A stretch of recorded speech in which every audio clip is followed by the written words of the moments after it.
Você sabe quais são os dois principais inimigos da produtividade e, consequentemente, da prosperidade? Fica nesse vídeo que eu vou te ajudar a entender quais são os dois principais vilões da produtividade. E também vou te dar 5 passos de como vencer esses vilões da produtividade que está ou te atrapalhando ou te impedindo de atingir altos níveis de produtividade e de prosperidade. Se você não é inscrito no nosso canal, aproveite e se inscreva nele, pois toda semana nós estamos aqui disponibilizando conteúdo para você, para te ajudar a entender que você foi feito para prosperar sobre todas as coisas. Vamos para o conteúdo de hoje então. Hoje a pergunta é, e o tema é, como aumentar o meu nível de produtividade? E eu vou te passar 5 passos de como aumentar o seu nível de produtividade. Então vamos lá. Primeiro, respondendo a pergunta que eu fiz anteriormente, quais são os dois principais vilões da produtividade ou os dois principais inimigos? Aquilo que te atrapalha, aquilo que nos atrapalha de atingir altos níveis de produtividade. O primeiro inimigo é a ignorância, a falta de conhecimento. Então, a falta de conhecimento acerca de algum assunto, acerca de algum processo, impede muitas das vezes nós de atingirmos níveis altos de produtividade.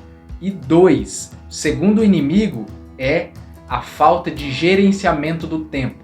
Então, primeiro, ignorância e falta de gerenciamento do tempo, falta de gestão do tempo.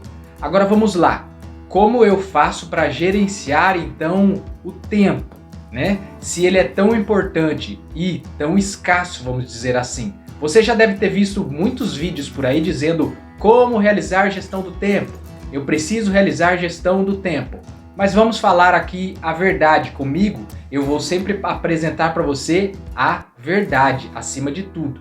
Gerenciar tempo é algo que dizemos de forma ilustrativa, porque no fundo não há como gerenciar o tempo. Talvez soe até como contraditório, né? Como que eu vou te ensinar sobre gestão do tempo se não há como fazer gestão do tempo? Mas a realidade é essa. Para conseguir fazer gerenciamento do tempo, seria necessário que você conseguisse ou reduzir, ou aumentar, ou até pausar o tempo. Ou seja, dar um stop nele, que a gente sabe que não é possível. Ou seja, é possível fazer gestão das finanças ou dos gastos? Sim, é possível, porque você consegue aumentar as suas receitas, você consegue pausar os seus gastos e você consegue aumentar, se for o caso, as suas despesas ou os seus investimentos. Então vamos lá, é possível ou não fazer gestão do tempo? É possível gerenciar as suas atividades. E aqui é a chave. Para se fazer gestão do tempo, então, é necessário que você faça gestão, gerencie as suas atividades. E eu vou te ajudar a entender como fazer isso, como gerenciar as suas atividades, para que você consiga ter tempo para focar naquilo que de fato é importante. Então vamos lá. Veja só, tempo, tudo aquilo que você coloca tempo, que aquilo que você investe tempo, prospera, aumenta. Tempo é crucial para fazer algo produzir, ou seja, prosperar. Se você investe tempo, por exemplo, na sua saúde, na sua atividade física, o que você colhe? Você colhe bem-estar físico, você colhe boa qualidade de vida, você colhe desempenho físico e muitas das vezes mais disposição, mais produção hormonal, você colhe muitos bons frutos. Tire tempo disso, tire tempo de atividade física e você colherá o quê? Você colherá gorduras localizadas, você colherá má disposição, você colherá talvez até alguns problemas fisiológicos, não é mesmo? Outro exemplo, se você investe tempo nos seus estudos, o que você colhe? Você colhe conhecimento, você colhe especialidades e até mesmo um nível de sabedoria. Tire tempo dos seus estudos e você vai ter ignorância, você vai ter falta de informação, você vai ter baixo desempenho. Invista tempo com Deus, em oração, leitura da palavra, e você terá intimidade com Ele, você terá sabedoria vertical, uma sabedoria grandiosa e milenar. Tire tempo com Ele e você colherá vazio existencial. Então, se você investe tempo em algo, você tem benefícios, você tem frutos naquilo, você tem frutos naquilo que você tem investido. Daí vem aquela pergunta: mas Marcelo, hoje eu não tenho tempo para nada. Olha, uma dica que eu te dou: nunca diga que você não tem tempo para nada até que seja os seus últimos momentos de vida, pois até que sejam os seus últimos momentos de vida, você tem tempo. O que você precisa fazer corretamente são as suas escolhas. As suas escolhas precisam mudar. Então você tem tempo. O que você não tem é priorizado as suas atividades. Então vejam só, talvez você ache assim, mas com o passar dos anos, com o meu desempenho profissional, eu venho tendo menos tempo, que na verdade não é uma realidade. Nós temos o mesmo tempo todos os dias. Nós precisamos gerenciar isso, não é mesmo? Quando nós nascemos, nós temos mais tempo do que atividades. Com o passar dos anos, essa métrica vai se alterando, ou seja, nós vamos tendo mais atividade do que tempo disponível. Ou seja, tempo disponível nós temos para nossas atividades do dia a dia. E nós trocamos esse tempo disponível com tempo focado em alguma atividade. Então, com o passar do tempo, você começa a estudar, você começa a trabalhar, você começa a desempenhar outras responsabilidades que no início da vida você não possuía. Então, nós começamos a ter mais atividades e, consequentemente, menos tempo disponível. Somando isso tudo, é o mesmo tempo. Então, por isso que eu vou te ajudar aqui a entender que é necessário você fazer a gestão do tempo, ou como eu disse anteriormente, a gestão das suas atividades, para que você consiga ser mais produtivo no seu dia a dia. Para você que quer ser mais produtivo no seu dia a dia, imagine-se agora ganhando 3 vezes mais. Imagine-se ganhando 4 vezes mais do que você ganha atualmente. Quais seriam as suas atividades? Quantas seriam as suas responsabilidades e também as suas tarefas? Agora, se você está pensando, mas eu já tenho muita atividade, eu tenho muita responsabilidade, eu já tenho uma sensação de falta de tempo. Imagine-se, então, com 4 vezes mais, com 3 vezes mais atividades e responsabilidades. Não será possível ou gerenciar isso, ou não será possível ter momentos de lazer. Por isso, eu venho te apresentar aqui, eu venho dizer para você o quanto é importante você aproveitar para gerenciar as suas tarefas agora, hoje. Você aprender a como gerenciar tarefas, atividades, processos, consequentemente fazer a gestão do tempo, para que quando você precisar assumir novas responsabilidades ou tarefas que são de maior retorno para você, você tenha condição de assumir isso e colher maiores resultados. Pense comigo, existem formas de priorizar tarefas. Eu vou te apresentar aqui 4 formas de priorização de tarefas, mas são 4 formas negativas de priorizar tarefas. Olhe bem, 4 formas negativas de priorização de tarefas. A primeira delas é priorizar tarefas de acordo com a crise. Você já parou para pensar que crises nos levam a priorizar tarefas? Existem muitos tipos de crise.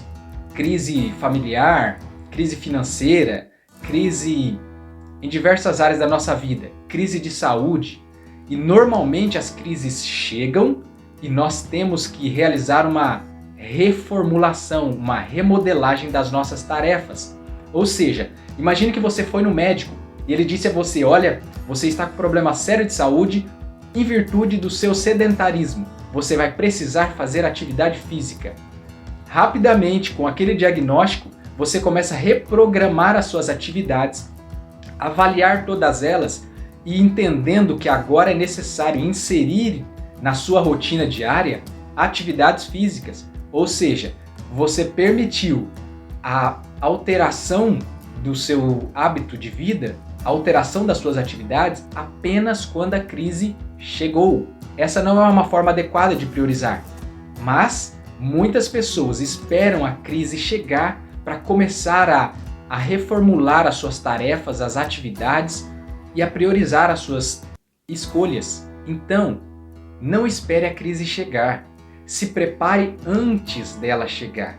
Existe uma frase de Confúcio bastante conhecida que diz bem assim: cave um poço quando você não tiver com sede. Algumas outras frases também soam no mesmo sentido, que no meio esportista dizem assim: quando você estiver numa descida, pedale mais, tome impulso, porque a subida vem. Então, momentos de crise vêm e vão, isso é constante na nossa vida. Nós precisamos estar preparados para superar momentos de crise. Eu postei um vídeo essa semana que falou sobre como superar crises no modelo financeiro, mas também aplicado a toda a sua vida. Está postado aqui nesse canal e é um modelo de como José superou as crises. Mas vamos lá, pessoas que esperam a crise chegar, elas passam por uma surpresa desagradável. É só você avaliar a história. Avalie um pouco a história. Um dia alguém foi e inventou a vela. Então, todas as pessoas começaram a usar aquele produto e, com certeza, o inventor da vela foi muito bem sucedido, foi muito próspero na sua época. Mas alguém teve uma ideia genial e inventou o lampião. Logo, a vela passou a ser obsoleta naquela época. Então veio alguém, chamado Thomas Edison, e inventou a lâmpada elétrica. Logo, veio a crise para o lampião, pois os fabricantes de lampião provavelmente entraram em crise, vendiam muito, eram muito bem sucedidos, mas a época passou e veio então a lâmpada elétrica.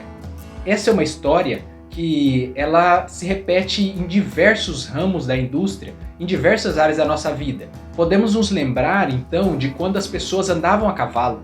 Depois veio a invenção da charrete ou da carroça, e algumas eram até bem nobres, né? Depois veio Henry Ford e inventa então o motor a combustão, inventa então o carro. Logo, os inventores ou fabricantes de carroça entraram em crise. Depois disso, os anos passam e nós vemos muitos taxistas prosperando com uma rede de taxistas, uma rede de empregos ou de serviços muito bem sucedida. Então vem a conhecida Uber e coloca em crise a empresa ou o ramo de taxistas. O que eu venho te apresentar aqui? É que crises sempre vão. E você pode antecipar as suas crises com visão estratégica, pensando um pouco à frente, enxergando um pouco além de só olhar os fatos atuais, enxergando além de só olhar os fatos atuais. Se você gerar a própria crise, você vai gerar um processo de evolução do seu negócio, evolução das áreas da sua vida. Você vai se desenvolver mesmo antes da crise chegar. E isso aconteceu com as empresas de telefonia também. Você se lembra que antes nós precisávamos de minuto para ligar no telefone? Logo que veio as empresas em que você consegue fazer chamada por dados pela internet, essas empresas de telefonia tiveram seus faturamentos lançados abaixo, lançados em queda. Então o que eu quero apresentar com você é que crises sempre vão acontecer. E no seu negócio, na sua vida, você pode antecipar a chegada delas e se preparar para quando elas chegarem. Então, a primeira forma de priorização de tarefas de forma negativa é a crise. A segunda delas é priorizar por urgência. Você deve conhecer, talvez você até vai se ver numa dessas possibilidades. Uma segunda forma de priorização de atividades é a urgência, ou seja, a pessoa realiza só aquilo que é urgente. Essa é uma forma de priorização negativa, pois algumas atividades que nós damos o nome de importante são deixadas de lado, são deixadas para trás. E a pessoa que prioriza somente por urgência vai realizando apenas aquelas atividades que estão com prazo de vencimento já chegando nos últimos minutos, nos últimos segundos.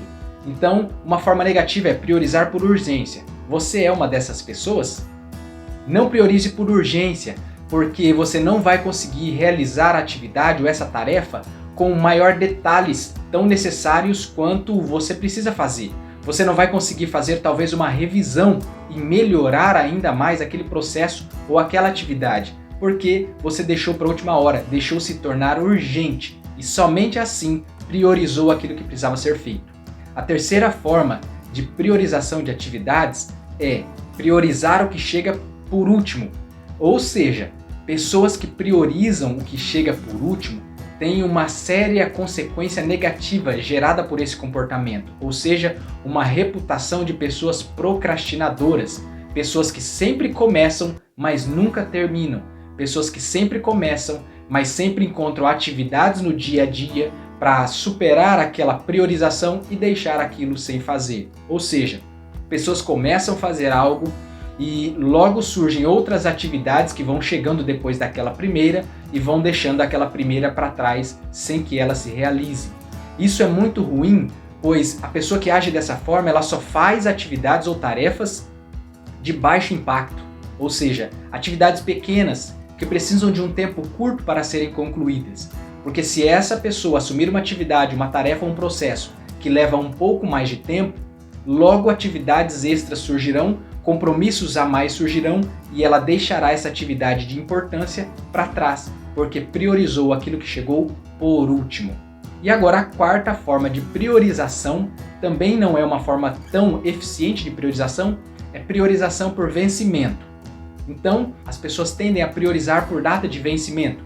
Não está errado. O problema é, quando você prioriza só por data de vencimento, você pode cair no velho hábito da maioria dos brasileiros, que é deixar sempre para a última hora, ou seja, fazer sempre quando o seu tempo está vencendo. Você tem um prazo de vencimento de 3 meses, talvez de 15 dias, você fala, eu não vou priorizar isso agora. Isso é importante, mas eu tenho um prazo de vencimento, eu posso fazer depois. Logo, surgem atividades, surgem compromissos que você vai encaixando na sua rotina e vai esquecendo de priorizar aquela tarefa, aquela atividade, e quando você vê que está perto da data de vencimento, você tem que fazer porque se tornou urgente. E você cai no segundo item, uma segunda forma de priorização. Então essas foram as 4 formas negativas, ou melhor, as 4 formas não eficientes de priorizar atividades. Eu espero que você não caia em nenhuma dessas formas de priorização de atividade, porque você vai gerar uma reputação para você, como eu disse, de improdutivo, de procrastinador, vai gerar uma reputação negativa para você. Mas agora eu vou te apresentar 5 formas de aumentar a sua eficiência no gerenciamento de suas atividades. Mas eu preciso que você pare, pegue uma caneta e um papel e anote isso. E por que eu preciso que você anote? Porque esse é o primeiro passo. Você precisa anotar tudo. Você precisa desenvolver o hábito de anotar as suas tarefas e atividades, seja num papel, numa agenda, talvez num note. Eu indico até uma ferramenta conhecida como To-Do da Microsoft, TODO. É bem simples, é bem rápida e auxilia você na priorização de tarefas. Mas construa também no Excel uma tabela simples, semanal, para você priorizar e descrever suas atividades. Isso vai te ajudar muito. E por que ajuda tanto a anotar as suas tarefas e as suas atividades? Primeiro, o seu cérebro, e ele pode vir a falhar com o excesso de atividades ou excesso de compromissos. A nossa memória tem uma limitação. Então, quanto mais você deixa informações presas na memória, menor é a sua capacidade de raciocínio, menor é a sua capacidade de criatividade. Então anote tudo para que o seu cérebro não fique gastando energia, guardando informações que você pode fazê-lo descansar, anotando e gerando nele mais energia, permitindo que ele tenha mais energia para focar naquilo que realmente precisa ser feito naquele momento. Então anote, isso vai te dar mais energia para aumentar a sua criatividade e aumentar também o seu poder de raciocínio. Uma vez um jornalista perguntou para Albert Einstein qual era o número de telefone dele. Albert Einstein abriu o bolso, tirou um papelzinho e leu o número de telefone para ele. Então o jornalista olhou para ele e falou assim, nossa, mas o senhor é um homem tão estudado, tão conhecido, uma das pessoas mais inteligentes que existem na época. Como você não se lembra do número do seu telefone? Então Albert Einstein responde para esse repórter e diz assim, é porque eu uso a minha mente, eu uso a cabeça para gerar ideias e não para guardar informações. Essa é a dica número 1, anote tudo. Dica número 2, separe as suas atividades. Você precisa saber separar atividades e aqui vai uma dica preciosa para você. Como você prioriza ou como você separa as suas tarefas, as suas atividades do dia a dia? De 2 formas. Você consegue separar as suas atividades descrevendo assim: atividades de prevenção de dor e atividades de aumento de ganho. O que significam esses dois termos? Atividade de prevenção de dor são aquelas tarefas, aquelas atividades que, se você fizer, elas vão economizar talvez energia, elas vão liberar tempo na sua agenda, elas vão evitar que situações ruins aconteçam. Como, por exemplo, abastecer o carro. Abastecer o carro é uma tarefa de prevenção de dor, ou seja, abastecer o carro não aumenta a sua produtividade. Ela, na verdade, somente reduz impactos negativos que você pode ter no seu dia a dia. Um exemplo bastante conhecido é lavar a louça.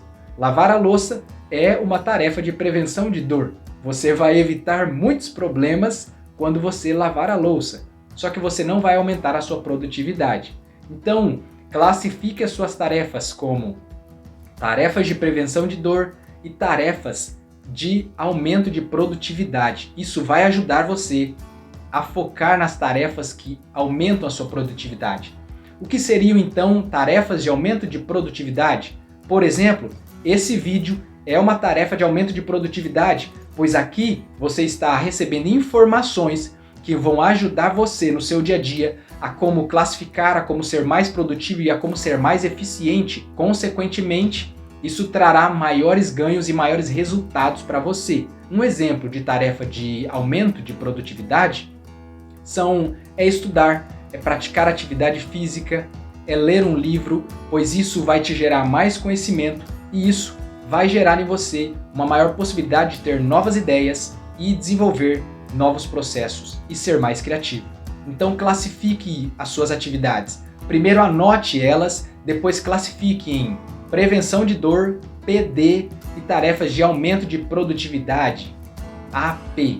Então, classificando assim, você vai conseguir visualizar se o seu dia a dia, se a sua rotina diária, ela contém mais tarefas de prevenção de dor ou mais tarefas de aumento de produtividade. E aqui eu destaco uma atitude muito comum na nossa vida. Normalmente, nós ficamos mais tempo do nosso dia a dia, normalmente nós investimos mais tempo do nosso dia em atividade de prevenção de dor. E por que isso acontece? Porque o nosso cérebro, ele é feito para evitar a dor, para fugir da dor. Então ele foca muito em atividades que previnem a dor, que aumentam o controle, que talvez te dão uma sensação de que tudo está correto, mas você sempre está parado. Como eu dei o exemplo da louça, como eu dei o exemplo de abastecer o carro. Você não aumenta os ganhos fazendo isso, mas você está seguro. O cérebro se sente seguro que você não vai ter surpresas negativas. Então, após você listar, separar e descrever quais atividades são de prevenção de dor e de aumento de produtividade, avalie se você não está investindo muito tempo em tarefas que somente previnem a dor e não aumentam a sua produtividade. Foque nestas, pois estas sim vão fazer você ter resultados surpreendentes. Passo número 3, programar. Programar é uma forma simples que você começa já não só olhando para trás da sua rotina, mas começa olhando o atual e para frente da sua rotina. Você começa a olhar o presente e o futuro, que é, após listar e identificar atividades de prevenção de dor e de aumento de produtividade, você começa agora a programar o seu dia, avaliando no seu tempo de trabalho ou talvez no seu tempo que você tem disponível para realizar aquela tarefa, qual atividade será realizada em determinado momento. Assim, você consegue focar naquilo que de fato é importante. E uma dica que eu te dou é: existe um método de gestão de atividades e de tarefas que se chama Pomodoro. Essa técnica Pomodoro é uma técnica que ajuda aos seres humanos, ajuda as pessoas a focarem e depois terem um tempo de descanso para o cérebro. Ou seja, você pode fazer 30 minutos de foco na atividade que você precisa realizar e 5 minutos de pausa, que pode ser para tomar uma água, que pode ser para ir ao banheiro, que pode ser apenas para levantar, sair do lugar e retornar. Isso vai fazer o seu cérebro oxigenar um pouco mais e depois ajuda você a voltar e focar novamente naquela atividade que necessita de concentração, necessita de empenho e esforço naquele momento. Programar é o terceiro passo para aumentar a sua efetividade. O quarto passo para aumentar a eficiência da sua produtividade é planejar. Depois de você programar atividades que você precisa realizar no seu dia a dia, você precisa planejar o que vai ser feito para que não fique algo talvez desorganizado. Por exemplo, nós que conhecemos a Bíblia sabemos que Deus criou o mundo em 7 dias. Corretamente em 6, porque no 7º ele descansou. Ele poderia ter feito tudo em um dia. Então ele poderia ter programado todas aquelas tarefas em um dia. Mas ele fez um planejamento de realizar aquela conclusão em 7 ou em 6. Então você pode realizar um planejamento das suas atividades. Talvez se você tem muitas tarefas para realizar no dia a dia, programe um momento para fazer elas durante a sua semana, em um determinado horário. E essa programação e esse planejamento vai ajudar você a entender que a segunda-feira é para fazer a etapa 1 e a terça-feira talvez pode ser para a etapa 2. Então montar um planejamento é importantíssimo, é fundamental para você conseguir visualizar a semana, o mês ou até a longo prazo as atividades que você precisa concluir relacionada àquela atividade. Como eu disse anteriormente, existe uma ferramenta muito simples chamada To Do da Microsoft que ajuda você a fazer esse gerenciamento, mas existem outras também que ajudam você a planejar, que, por exemplo, é aquela ferramenta conhecida como Trello, que vai ajudar você a fazer um planejamento e permitir que você avalie com visão estratégica se todas aquelas atividades que você possui na programação estão planejadas na sua semana ou no seu mês. E o quinto passo é a execução, ou seja, você precisa executar tudo aquilo que foi planejado, tudo aquilo que foi descrito, tudo aquilo que foi priorizado e tudo aquilo que foi separado, marcado como um tipo de atividade que precisa ser realizada. A execução é o ato de trazer todo o seu planejamento para o agora. Ou seja, você precisa parar, você precisa renunciar a algumas escolhas e você precisa fazer. Muitas das vezes o nosso resultado não está no planejar, não está no programar, não está no descrever, nem no identificar. Está no fazer. Você precisa então identificar quais são as distrações que estão atrapalhando você de aumentar o seu nível de produtividade. Por exemplo, o nosso celular pode ser um vilão na nossa produtividade, mas pode ser também outros meios. Talvez você pode identificar algo que está atrapalhando você de estar presente para realizar aquilo que você precisa realizar. E você precisa desenvolver essa disciplina. E aqui vai uma confissão para você. Talvez você diga assim, mas eu não me sinto muito preparado para fazer gestão do tempo. E aqui vai uma declaração muito simples. Gestão do tempo não é talento, gestão do tempo é disciplina. E eu não sou aquele exemplo de pessoa disciplinada, não. Mas eu utilizo ferramentas e eu utilizo os métodos para me conduzir à disciplina. Ou seja, eu escolho um horário para acordar, eu já tenho descrito a minha rotina. Então eu já tenho uma rotina pela manhã de oração, de meditação, de leitura bíblica, de estudo, de atividade física e aí sim eu tenho uma rotina de café da manhã e depois eu vou para o trabalho. Então eu já tenho uma rotina descrita e priorizada daquilo que realmente é importante, daquilo que aumenta a produtividade e depois daquilo que previne dores. Então, ou seja, eu utilizo os métodos, eu utilizo as ferramentas para gerar em mim disciplina. Mesmo que você não seja uma pessoa disciplinada, você pode desenvolver essa disciplina com pequenos hábitos do dia a dia. E estes 5 passos com certeza te ajudarão a desenvolver uma maior efetividade, uma maior eficiência nos seus hábitos diários, seja no seu trabalho, seja na sua família, seja com a sua espiritualidade, ou seja, na sua vida familiar. Eu espero que esse vídeo tenha te trazido muitas informações e tenha ajudado você a entender como vencer os 2 inimigos da produtividade, que é a gestão do tempo, que é a falta de tempo e a ignorância, e com certeza, com esses 5 passos, superar essas barreiras, superar esses obstáculos. Se você gostou desse vídeo, não se esqueça, Deixe o seu like, pois assim mais pessoas vão conseguir assistir ele, pois ele vai ser mais impulsionado. E não se esqueça, se inscreva no nosso canal, pois nós estamos aqui para ajudar você a entender que você foi feito para prosperar sobre todas as coisas.